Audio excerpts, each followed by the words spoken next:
5 मिनिटांनी व्हॉट्सअपचा झटका येतो. त्यांना असं वाटतं की व्हॉट्सअप नाही बघितलं तर आयुष्यात काहीतरी भयानक घडणार आहे. पण तसे मेसेज येत नाहीत. असे मेसेज येतात की अमुक अमुक देवाचा मंत्र 10 लोकांना फॉरवर्ड करा, घरात शांती आणि समृद्धी येईल. मी 100 लोकांना करून बघितलं, काही घडलं नाही. शेवटी कंटाळून बायकोचं नाव शांती आणि समृद्धी ठेवलं. बायको एकच आहेत, नावं देऊन ठेवलीत. तर आज आपण सगळे माझ्या हसविगिरी या एकपात्री कार्यक्रमाचा आस्वाद घेण्यासाठी इथे जमलेले आहात. काही क्षणापूर्वी जो तुम्ही माझा आवाज ऐकला तो माझा खरा आवाज नाही. मग तुम्ही म्हणाल मी असं का केलं? सांगतो. असं आहे, एखादा विनोदी कार्यक्रम ऐकायला येताना आपली मानसिकता अशी असते, पहिल्या वाक्याला लाफ्टर आला पाहिजे, पहिल्या वाक्याला हसू आलं पाहिजे. अहो, पहिल्या वाक्याला पाटण स्टँडच्या समोरचा कुंभारवाडा सुद्धा मिळत नाही, तिथं सुद्धा अर्धा तास थांबायला लागते. म्हणून म्हणलं कुठून आणणार, म्हणून म्हणलं वेगळा प्रयत्न करावा. पण मला खरं सांगा, आता ज्यावेळी अपर्णा मॅडमनी माझी ओळख करून दिली की ETV कलाकार, ZTV कलाकार, साम मराठी, स्टँडअप कॉमेडी, राहुल कुलकर्णी येतात, मग माझ्यासारखा कलाकार येतो, पोझिशन घेतो, माईक टेस्ट करतो, असे व्यवस्थित असे वातावरण निर्मिती करतो, आपले कान शब्द ऐकण्यासाठी आसुसलेले असतात आणि अचानक कानावर आवाज येतो, सगळ्यात पहिला आता मोबाईल बंद करा, असं म्हणलं की लोकांची पंचायत होती. हसायचं का नाही? आपण जर हसलो आणि यांचा खास आवाज असायचा तर अहो, खेडेगावात तर बायका तोंडाला पदार लावून मध्ये काय गे बाई कसला आवाज नाही, काय दिसायला गोरू बघता देवाना कसं करून ठेवलं. पुरुष मंडळी तर माझ्याकडे बघताना असं देखत होतं, असं आहे होई, असा काही प्रॉब्लेम नाही आहे, नॉर्मल आहे. आता आज तुमच्याशी संवाद साधत असताना संजू यांच्याशी माझं जेव्हा बोलणं झालं तेव्हा मला एक गोष्ट मात्र नक्की झाली. ज्यावेळी माझं नाव पाहिलं पाठीमागं, म्हणलं एक गोष्ट नक्की आहे, लोकांच्या मनात कन्फ्युजन नक्की आहे. पण काय झालंय, हसवेगिरी म्हणजे stand up comedy show, BE civil म्हणजे आज हा माणूस बोलणार कशावर? कॉमेडी, कन्स्ट्रक्शनवर, इन्व्हेस्टमेंटवर का रोटरीवर? पण मी असं ठरवलं की मगापासून रोटरी बरंच झालेलं आहे आणि रोटरीची बरीच माहिती गुगलवर सुद्धा उपलब्ध आहे. त्यामुळे मी आज तुमच्याशी आनंद या विषयावर बोलणार आहे. हास्य किंवा आनंद चालेल, कुठलंही टेक्निकल. आनंद मिळवण्यासाठी ना हास्य एक टॉनिक म्हणून ओळखलं जातं. आता याच्या पाठीमागचं सांगायचं, थोडंसं टेक्निकल बोलायचं झालं तर हास्य ही माणसाची मूलभूत प्रवृत्ती आहे. मराठी साहित्यामध्ये किंवा वाङ्मयामध्ये तर त्याचा रस म्हणून उल्लेख केला जातो, हास्य रस म्हणून आपण त्याला ओळखतो. पण तुम्हाला खरं सांगू, आपल्याकडे कुणी हसण्याला सिरियसलीच घेत नाही. याचा अर्थ आपण हसत नाही असं नाही, आपण हसतो, पण हसण्याबद्दल आपल्या मनात आदर नाही. म्हणजे बघा ना, एखाद्यानं आपल्याला हसवलं तर आपण कसं रिॲक्ट होतो, काय लगा कसला हसते, कसला हसतेस, कार्टूनच जायचं. हसवणारा माणूस कार्टून असतो. किंवा एखादी मैत्रिणी जास्तच हसू लागली तर आपण काय सांगतो, सारखे काय हसते, जरा शाण्यासारखं वाटतं. म्हणजे हसणारी माणसं शाण नाही. पण मंडळी, आपल्या आयुष्यामध्ये हास्य आहे म्हणून तर आपलं खडतर जीवन सुसह्य आहे. हास्याचे मूलभूत प्रकार दोन. पहिला प्रकार म्हणजे विनाकाराने केलेलं हास्य, उगीच हसायचं. डॉक्टर मंडळी सांगतात ना, हसण्यामुळे आरोग्य सुधारतं. हास्य क्लबला जाणाऱ्या मंडळी माहिती आहे, व्यायाम. आता पाळण्यातलं लहान मूल हसतं, त्याला विनोद कळतो का? कुठून तरी त्याला देव गुदगुल्या करत असेल ना, विनाकाराने केलेलं हास्य. दुसरं म्हणजे काही कारणास्तव आलेलं हसू. काही कारण, चांगला विनोद आपल्याला हसवतो, चांगली कविता आपल्याला हसवते, कल्पना विलास, प्रहसन, विडंबन, शाब्दिक कोट्या. अहो, एवढंच कशाला, आपल्या आजूबाजूला बोलणारी माणसं सुद्धा आपल्याला हसवतात, त्यांच्या भाषेमुळे सुद्धा. आता मी तुमच्याशी मराठी भाषेतून संवाद साधतो. भाषा ही जरी मराठी असली ना तरी प्रत्येक गावाचं एक वेगळं व्याकरण असतं आणि समोरचा मनुष्य 4 वाक्य बोलला की पटकन तुम्हाला कळतं की नाही, इथली भाषा वेगळी आहे. तर याचा अनुभव इथल्या महिला मंडळाला असेल, कारण प्रत्येकीचं माहेर काही पाटण असणार नाही. कोणाचं कोल्हापूर असेल, सांगली असेल, पुणे असेल, पण ते जेव्हा माहेर सोडून एका गावामध्ये येतात तेव्हा त्यांना कळतं की नाही यार, इथली भाषा वेगळी आहे. तर ही भाषा कशी वेगळी असते याचं एक उदाहरण. कोल्हापूरचे सुपुत्र अमान मोमीन यांच्या किस्स्यावर प्रेरित होऊन मी तुम्हाला सांगतोय. कल्पना करा, 2 मित्र गप्पा मारतात. 2 मित्र पुण्याचे, 2 मित्र आपले कोल्हापूर, सांगली, सातारा, कराड भागातले आणि 2 मित्र इकडे बेळगाव, निप्पाणी सीमा भागातले. विषय कॉमन असेल पण चर्चा किती वेगळी असेल बघा. आता विषय काय? विषय पुष्पा सिनेमा बहुतेक ऐकला असेल ना सगळ्यांनी किंवा पाहिला असेल. पुष्पा तर पुष्पा सिनेमा कसा आहे या विषयावर दोन मित्र गप्पा मारतात. सुरुवातीला पुणेकर. आता पुणेकरांमधलं सांगायचं झालं तर पुणेकरांचं मराठी भाषेवर अत्यंत प्रेम. भाषा आणि वाणी शुद्ध असेल याबद्दल पुणेकर प्रचंड आग्रही असतात. शहामृगातला श आणि षटकोनातला श याच्यातला फरक कळणारी माणसं असतात. दंतव्य फ आणि औष्ठ्य फ यातला फरक कळणारी माणसं. त्यामुळे पुणेकरांवर एक आरोप आहे की पुणेकर हे अशुद्ध बोलणाऱ्या माणसांचा अपमान करतात, जे चुकीचं आहे. पुणेकर कधीही कुणाचाही अपमान करत नाही, ते अपमान करतात. शुद्ध. इथे कुठल्याही मुलीचं नाव मानसी असत नाही, मानसी. ही मंडळी कधी शारदा म्हणत नाही, शारदा. केतकी याचा अतिरेक होऊन एका पुणेरी निवेदकानं शशी कपूर यांच्या चित्रपटाचं नाव घेताना जबा जबा फुलं केले असं म्हणते. कसं वाटतंय? प्रेम राताना धाना पाय. मी जरा वेडा रूम मध्ये जाऊन येतो. मी एकदा पुणेकरांना विचारलं काय फरक पडतो. फरक काय पडतो? केतकी पटकन म्हटलं काय, किंवा केतकी एकच ना. शारदा काय किंवा शारदा एकच ना, काय फरक पडतो? त्यांनी मला विचारलं तुमचं आडनाव काय? म्हटलं कुलकर्णी. मग तुम्हाला फरक पडत नाही, परंतु ज्यांचं आडनाव रानडे आहे त्यांना पडतो. होय हो, पटकन म्हणून नाही चालत, हळूहळू म्हणा. भाषेचं महत्व आहे. पुन्हा मी मूळ मुद्द्याकडे येतो. असं तर मोठं तर दोन पुणेकर मित्र बोलतात एकमेकांशी. पुष्पा सिनेमा कसा? एक जण म्हणेल काय रे शांडिल्य, पाहिलंच का रे पुष्पा? हो रे पाराशर, मी अगस्ती अधोक्षज लोपामुद्रा वाल्मिकी आणि व्यास सगळ्यांनी एकत्रच सगळे ऋषीमुनी यांच्याच गावात. कसं वाटलं एकंदरीत चित्रपटाचं विवेचन कसं करशील? तुला खरं सांगू का पाराशर, पुष्पा या सिनेमाबद्दल एका वाक्यात सांगायचं झालं तर असं म्हणता येईल की अत्यंत तरल, सृजनशील, संवेदनशील आणि सर्जनशील व्यक्तिमत्वाच्या दिग्दर्शकानं समस्त साहित्य विश्वास लामाभूत ठरलेल्या तेलुगू वाङ्मयाचा सखोल अभ्यास करून विच्छिन्न वास्तवाचा अविच्छिन्न आविष्कार सादर करत असताना कल्पनेतील पात्रांना वास्तवतेची कधई दिल्यामुळं कलाकृतीमधलं रस बाहेर कळकल्यासारखं वाटत. सोप्या शब्दात सांगितलं, मला काहीच समजलं तरी पण डिटेल सांगा. म्हणजे हेच बघ ना, जर संगीताचं म्हणशील तर मेघमल्हार आणि मारवा रागाच्या पलीकडे जाऊन जे तेरी झलक आशर्फी श्रीवल्ली गाणं केलंय ते खूपच श्रवणीय आहे रे. आणि नृत्याचं म्हणशील तर त्यातलं ते सामी सामी म्हणजे कंबर दुखते आता. सामी सामी म्हणताना ती जी स्टेप आहे ना ती उपशास्त्रीय नृत्याला सम्यक छेद देऊन जाते. आणि अभिनयाचं जर म्हणशील तर नायक ज्यावेळी तो म्हणतो की नाम सुनके फ्लावर समजे क्या फायर हाय माय, त्यानंतर नायकाच्या चेहऱ्यावर जे तरंग उमटतात ना ते पाहून मला आयरिश नाटककार सॅम्युअल बेकेट यांच्या वेटिंग फॉर गोदो मधल्या व्लादिमीर पात्राची आठवण येते. एवढं काही काय होतं. आणखी काय वाटतं? आणि तुला माहितीये का पुष्पा सिनेमानं एक जागतिक संदेश दिलेला आहे. कोणता? अरे ते नायक ज्यावेळी ते गाणं म्हणताना चप्पल सटकते ना त्याचा अर्थ कळलाय का? काय? कष्टकरी समाजाच्या हातातून सत्ता निसटल्याचं प्रतीक आहे ते. एवढं सगळं काही आहे. मग तुम्हाला आवडला का तो सिनेमा? नाही आवडला मला. अरे अर्धा तास सांगून नाही आवडला म्हणून सांगतो.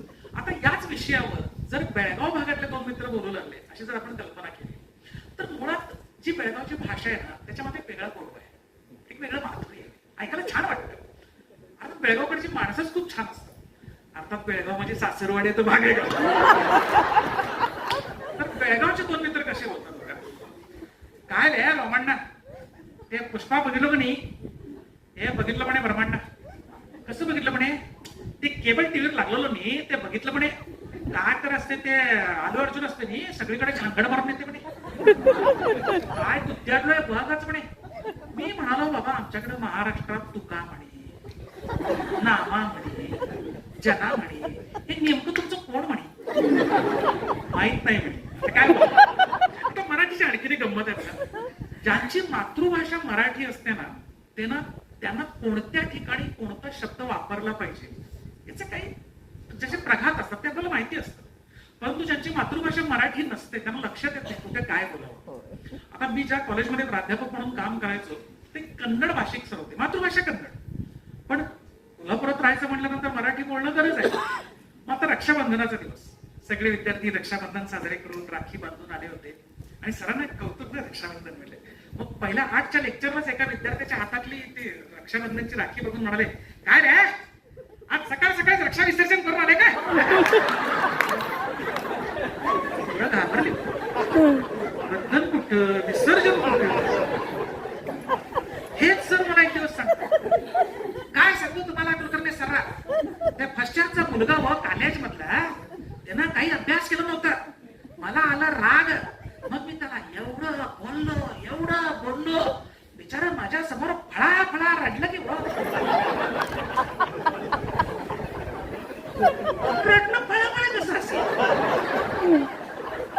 हा गळा म्हणायचं असेल. क्रियाविशेषण चुकलं की सगळं घोळ होतो, लोकांचे इमॅजिनेशन बदलतं. आता याच विषयावर जर माझ्या कोल्हापूरच्या दोन मित्र बोलू लागले पुष्पाविषयी, तर बोलण्याच्या पलीकडचं म्हणजे गाव संपूर्ण कुस्तीसाठी प्रसिद्ध आहे कोल्हापूर. खरं माणसं एकमेकांची नपुंसक लिंगी बोलतात. कुठे गेलतेस, केव्हा आलीस? तर हे दोन मित्र भेटणार आणि म्हणणार पुष्पाबद्दल सेम विषय सेम, पण चर्चा किती वेगळी. एक जण म्हणेल सांगते पुष्पा बघितलास काय? बघितलं की तोडले की चागत तोडले. आलू अर्जुन राड्याला तोडले बघ. शिवी दिली म्हणून घाबरू नका, कोल्हापुरात उपाधी, कोल्हापूरला येऊन गेले त्यांना कल्पना. आलू अर्जुन तोडले म्हणता. आणि हिरोईन कोणती? श्रीवल्ली. आयदा ना मॅडम आयदा, जाळ. आणि म्युझिक बी भारी वाजले हो. तिने जल काश्यपी, श्रीवल्ली, वैरणवल्ली, दोरास्ती घातली नाट्यात 4 मिनिट पंचनामातून मोकळे होते. म्हटलं ना मगाशी गाव संपूर्ण कुस्तीसाठी प्रसिद्ध आहे, कारण माणसं एकमेकांची नपुंसक लिंगी बोलतो. कसं कुठे गेलतेस, केव्हा आलीस, काय करतेस? पुस्तकं पडून बघा, तुम्हाला कुठेही सापडणार. नवीन शब्द प्रदान केलेत मराठी भाषेला जे इतरत्र कुठेही आढळणार नाही. तुम्ही कोल्हापुरात गेलात लक्षात द्या. डांब, खांब नाही डांब, मोळा, खिळा नाही मोळा, डबरा, खड्डा नाही डबरा. आता हेच बघा, माणसं ज्यावेळी एकमेकांना भेटतात, एकमेकांना हाय हॅलो करतात, तेव्हा प्रत्येक शहरामध्ये काही प्रघात असतात. आता पुण्यामध्ये एकमेकांची चौकशी करताना कसं बोलत असावेत कदाचित, काय मंजिरी कशी आहेस? काही नाही का, प्रदूषण किती वाढलंय, ग्लोबल वॉर्मिंगचा किती त्रास होतो, ट्रॅफिक तर हॉरिबलच आहे, काय चाललंय काय पुणे होत नाही, असं डिटेल मध्ये बोलतात. बेळगावमध्ये एकमेकांची चौकशी करताना कसे म्हणतात, काय साधारण काय रे तुमच्याकडे सगळा आराम आहे नी? हे आमच्याकडे सगळा आराम आहे म्हणे. कोल्हापुरात एकमेकांची चौकशी करायची असेल तर एकच शब्द 2दा उच्चारला की संपूर्ण चौकशी संपली. भेटले की एवढंच म्हणतात, काय काय संपलं. ह्याच्या पुढे कोण बोलतच नाही. समोरच्या समजून घ्यायचं काय काय मध्ये काय काय काय. आणखीन एक प्रकार मला कळलेला नाही, काय विशेष म्हणलं की तुमच्याकडे. आणि हे काय प्रकार आमच्याकडे कशा विचार काय तुमच्याकडे. अहो इथल्या बायकांचं पण वेगळं भेटलं. नवरा असं धोत्राचा चोखा धरून पुढे चाललेला असतो, बायको असं कडेवर पोरग आणि डोसक्यावर बोसक असते, म्हणती आज सकाळी धोत्राच्या शोग्याला आग लागला आणि चाललायसा येतो की. येते जाते प्रकार मानत पुरुषप्रधान संस्कृती नाकारली म्हणून. पण खरं सांगू का, बायका कोल्हापूरच्या काय, पाटण मधल्या काय किंवा आफ्रिकेतल्या काय सगळ्या सारख्याच. कधी कोणता विचार मनात आल्यानंतर कसं रिॲक्ट होतं सांगते. एकदा एका दवाखान्यात फोन आला बरं का. हॅलो दवाखाना काय? हा बोला. हॅलो आमचं पेशंट तुमच्या ऍडमिट आहे, कशी तब्येत आहे? मावशी पेशंटचं नाव सांगताय का?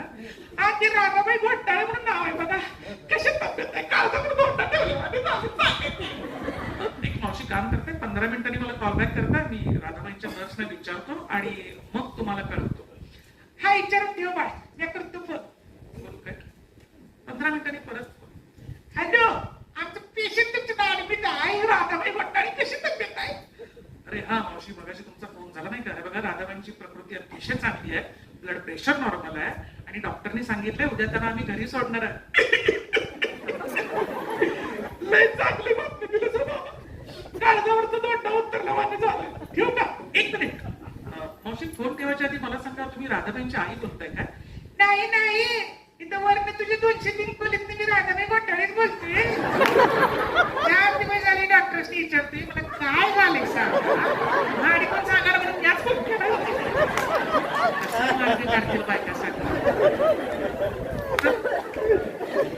महिला शक्ती इथं उपस्थित आहे मला अनेक गोष्टींबद्दल आदर आहे की त्यांना एकाच आयुष्यात अनेक भूमिका पार पाडाव्या लागतात बरोबर आहे तर मार्ग कसे काढायचे म्हणजे टूल्स कसे जर तुमच्याकडे असतील ना तर एखादं काम करायला सांगितलं फोन आहे बोलवून आहे किंवा एखादं हत्यार दिलं आणि काम करून कुणीही करेल पण टेक्नॉलॉजी हातात नसताना सुद्धा मार्ग कसे काढायचे हे आपण महिलांकडून शिकण्यासारखं सांगतो कुठं आहे एका खेडेगावात माझा कार्यक्रम होता फार खेडेगाव चावडीच्या पटांगणात कार्यक्रम होता रात्री अशी 10-11ची वेळ इकडे अशा बायका बसल्या होत्या इकडे असे पुरुष बसले होते जवळपास 1000 पब्लिक आणि कंडिशन अशी होती की फक्त माझ्या चेहऱ्यावर उजेड होता पब्लिक मध्ये सगळा अंधार एकमेकांचा चेहरा एकमेकांना दिसत नव्हता कार्यक्रम ऐन रंगात आला आणि अचानक चिठ्ठी आली आता शेंडे मॅडमना माहिती आहे कार्यक्रम चालू असताना मध्ये मध्ये चिठ्ठ्या येतात गाडी नंबर 1382 वाटेत लावलेले आहे पोलिसांनी उचललेली क्लबचा काही संबंध नाही येतात चिठ्ठ्या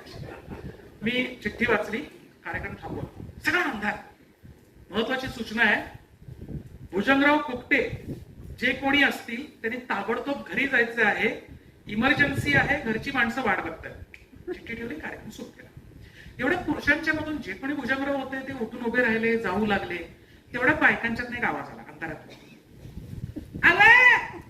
बसा खाली मी चिठ्ठी पाठवली होती मला बघायचं होतं इथं सगळ्या भाई पुढे वाढगाळा टाकला करायचं मार्ग काढतील आणि एवढ्या गर्दीत नवरा कुठे उडकायचा कसं तुमच्या डोक्यात विचारायला शक्यच नाही बायका महिलांच्या बद्दल आणखीन एका गोष्टीबद्दल आदर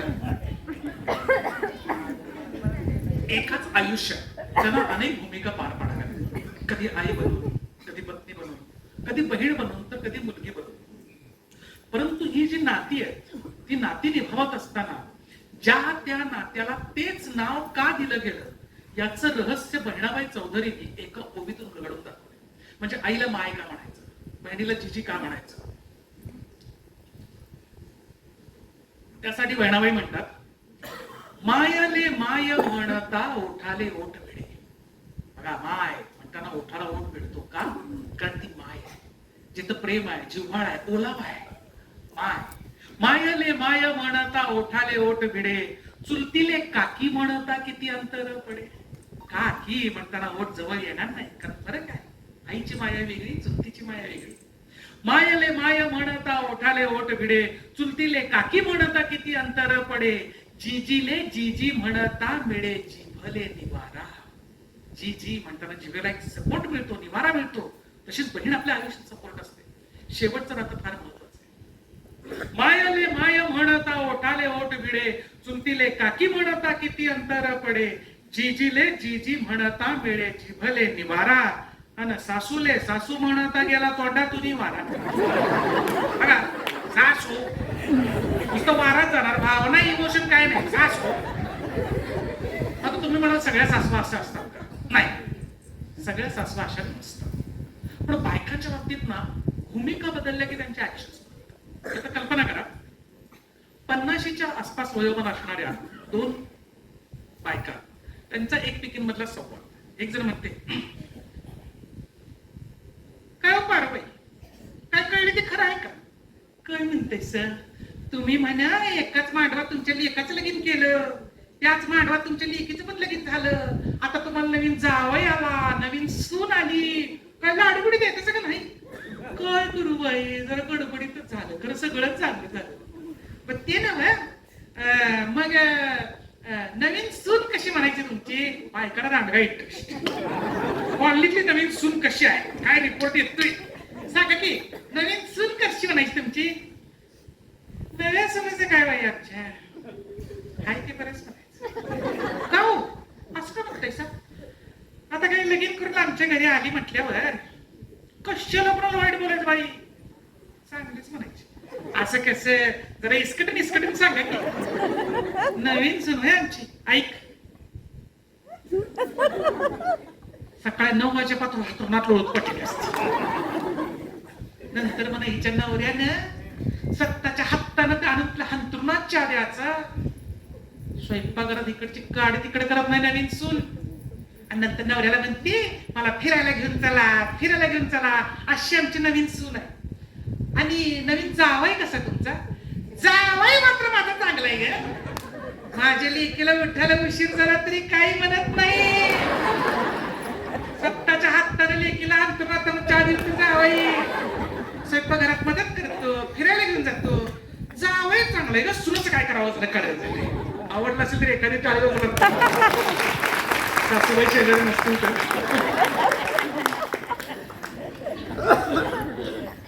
अर्थात या सासवांच्या वागण्याला काही सुना पण जबाबदार असतात. तितक्याच एक सुनबाई रडत होत्या. सासूबाई समजूत करत होत्या. अगं बाळ का रडतीस? सासूबाई मला सांगा मी काय एखाद्या चिटकिरी सारखी दिसते? नाही गो बाय नाही. सासूबाई मला सांगा माझं डोळं काय बेडकासारखं आहे? अगं नाही. सासूबाई मला सांगा मी काय चपट्या नाकाचे आहे? अगं नाही. सासूबाई मला सांगा मी काय एखाद्या जाड म्हशीसारखी आहे? अगं नाही. मग सगळेजण मला असं का म्हणतात की मी माझ्या सासूसारखी दिसते?